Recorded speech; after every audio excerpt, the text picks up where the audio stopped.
first thing, we ask parents along with, their trauma experiences, what were they most interested in getting in terms of support? And by and large, they ask for parenting classes and they ask for parent support groups, but they also ask for more information about trauma and what that can do.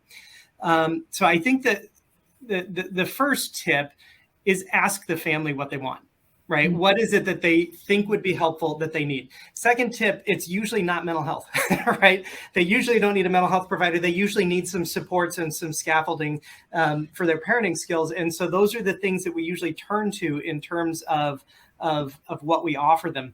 I think the third thing, just to kind of pick apart at the question a little bit, there's going to be a difference between did not experience safe and nurturing relationships and do not experience safe and nurturing relationships. So I'm super interested in who's in their life now and who's supporting them now.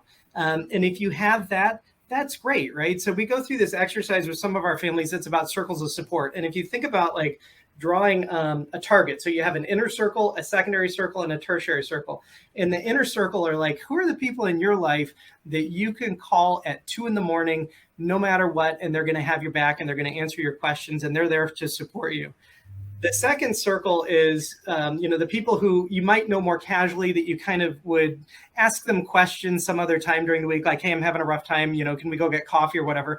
And then the tertiary circle are the people who are meant to kind of put guardrails on your life, as I put it. So that's like your pediatrician and, maybe your priest or your religious leader or a mental health provider or people like that who are there to kind of, contain all of that. And so for the people that don't have anybody in their inner circle, that's the one that you worry about, right? Like the people that don't have any relationships now, in which case we do a process called a secondary circle push, where we just invite them to ask somebody in their second circle to come into their first circle. In all the times that my psychology colleagues have done this kind of thing, they've never had a person in a secondary circle say, no, I'm not going to do that for you. You know what I mean? That's not human nature. They're going to support you if you ask for it. But I think helping families to get the courage to ask for that support is really the kind of key thing. So again, to me, that's the sort of third thing is not so much did you have safe and nurturing relationships, it's do you have them now? And if not, then how do we sort of buffer that? And I think a lot of parent support groups will eventually form some of those sort of relationships if you're really stuck for finding somebody in their life.